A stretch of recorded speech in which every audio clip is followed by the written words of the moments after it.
Good morning, welcome to Morning Outlook. This is Kim speaking on Tuesday the 5th of December. So let's have a look at news-wise today. Well, we've already seen the Australian data come out overnight, but aside of that, today coming forward, we've now got the services PMI, UK services PMI at 9:30, and that's pretty much it right way through till 3 p.m. when we've got the US non-manufacturing PMI, which basically means servicing PMI, services PMI at 3 p.m. So they're the two main figures there that are coming out as I speak. Aside of that, we may hear something, of course, regarding Brexit and etc. So there's any comments from that. It's a tax bill going through the US is possible more likely through the afternoon. Right, okay, so euro dollar, and well, we seem to be flatlining on the euro dollar a little bit at the moment. We ended up yesterday pushing up, then pulling back again, pushing back up and pulling back down again. At the moment you see this 4-hourly picture, it looks like it's dropped back a little bit. It gained for 4 hours or so, or 8 hours, and certainly gave that the gain so far back, just coming back down towards that daily pivot there now. Still got the possibility. Now we've got, it's between a rock and a hard place here as we sit. There's the target and closing of the gap there, around about where the weekly pivot is there, about 18.89, or there's a monthly pivot sitting below us, and it really depends on how it fires off this morning. It's sort of held around, and I do wonder if it's going to continue in this way. Just purely, it has actually put a higher, well, just broken that previous low there, potentially higher low. Actually, arguably it's a higher low around a bit here, so it's broken that, so that's fine. But it certainly looks like it may want to push up there. The last bar's not been too convincing, but we'll see as we run post 8 o'clock. But if we do get the opportunity, I will be looking back towards the gap fill. If it starts giving me a more positive signal to the upside, if it starts breaking through this daily pivot and then with any gusto, I will be potentially looking at the monthly pivot. Certainly yesterday's lows may come into play again. So it is, but as I say, it is not the easiest one to read this morning which way it's going to go, but we'll see. That's the euro. The pound, let's just come back, and the pound really is selling back towards the monthly pivot at the moment. The daily 8 is just about to provide some support in a moment, but as I said, well, we've got the weekly pivot just about to be hit here as well, just fractionally off that, and then I think the monthly pivot is a good bet at the moment. We'll see. It's running into yesterday's lows here. It's always a funny old time, the few hours leading into the London session.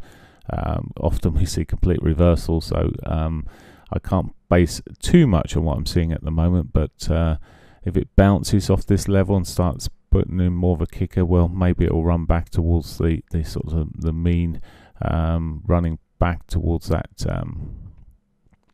50 moving average possibly. But it's already ticked off the pivot there. It's pretty close to its S1 as we sit, and will most likely hit the S1. Difficult one to trade, and with the news coming out, it makes it even more volatile and difficult to trade. A break of the weekly pivot, as I said, the monthly pivot may be on, and I'd like to be looking at those sorts of things if the euro's rolling over as well. Dollar yen's been a funny old one. It's to put a gap in, it's got a weekly pivot untouched below. It's at the moment pushing up. It's, as I said yesterday, much an inverted euro dollar at the moment, and we're seeing, well, there we go, we're just bouncing, and we've just pulled back to that 4-hourly 21, bouncing off of that. Really, at the moment it looks like, well, it could push up higher back into those highs, but let's just bring it down to the hourlies, and we can just see a little bit more. It's already through its daily pivot here. So the underside of the monthly pivot may provide some resistance. Now it got halfway of filling the gap, but it's still got a gap here, and I'm just looking to see if we see a trend break at some point across these lows here.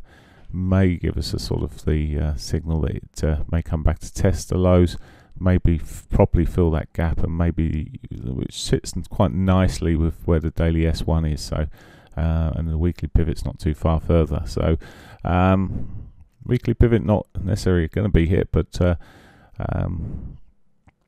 probability is always good that they do get hit. Hence why I talk about them quite a lot. Aussie dollar, we've seen a big move through the Asian session relatively, running into some key resistance actually. In fact, I was looking at it from a weekly perspective on the update there, and it's run into the daily, the weekly 8 moving average, just the underside at 50 almost. Now it may just pip up a little bit further to hit that, but it does ask the questions now. But it has, whilst it's done this movement on the dailies, it's put a higher low in. But as I said, looking at what we're seeing at the moment, we may be getting a little shooting star into this 4-hourly 200, and maybe a bit more of a correction. Now it has got an untouched daily pivot. I'm not so worried about that at the moment. It may just pull back. I mean, it's been run up right the way up. You can see the range was really tight on the pivots here, so can't take a lot of notice of those. But if the euro, the pound starts rolling over, maybe we'll see a similar-ish picture in the Aussie dollar following, so particularly as it's run into resistance. Finally, the Canadian dollar, what I'm seeing here is, well, it's sort of continued through yesterday, sat until that daily 50. It's a first test for quite some time, over a month since we've run into that. Has got the possibility of rolling from here. Now it has done a double divergence into the lows. It had a little neat bounce yesterday, but it's run back into yesterday's lows here, broken them slightly. It's got a daily pivot above us, so there is a chance of another bounce up, but it's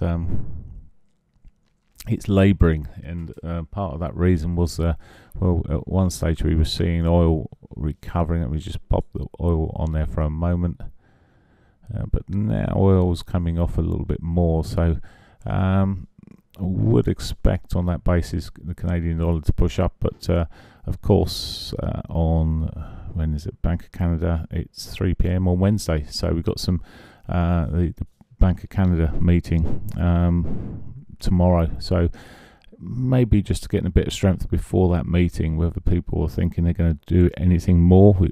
It's not expected, but you never know. Anyway, double divergence here on the bigger time frames. It's got the daily pivot above us. It may just push up to the daily pivot and not get much further, but if you can push through these 21s this time, it's maybe got a better chance running up to the 50, maybe up to that weekly pivot eventually. Okay, that's pretty much it from me. Have a great day. Bye for now.